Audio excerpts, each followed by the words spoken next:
Sa patuloy na pangunguna ng Provincial Cooperative and Entrepreneurship Development Office o PICEDO, walang humpayang suporta ng pamahalaang panlalawigan ng Nueva Ecija sa mga kooperatiba upang masiguro ang kanilang tuloy-tuloy na compliance sa mga rekisitong itinakda ng Cooperative Development Authority o CDA.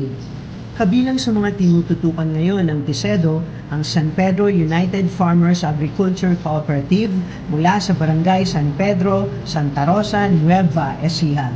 Bukod sa pagtulong sa kanilang dokumentasyon at pag-navigate sa e-CoopRIS na siyang online registration system ng CDA, sinisigurado rin ng PICEDO na mapanatili ng kooperatiba ang pagsunod sa mga regulasyon upang patuloy itong makakuha ng mga benepisyo at insentibo. Ayon sa PICEDO, hindi matatawaran ang ambag ng mga kooperatiba sa lokal na pag-unlad, pero kailangan din nilang gampanan ang kanilang obligasyon bilang lehitimong organisasyon.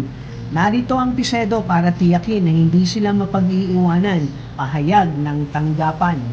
Sa ilalim ng pamumuno ni Gobernador Aurelio Oy Umali, patuloy na inilalatag ng Kapitolyo ang mga programang susuporta sa pagpapatatag ng mga kooperatiba sa Nueva Ecija bilang katuwang sa pagsulong ng kabuhayan at kaunlaran sa bawat Novo Ecijano.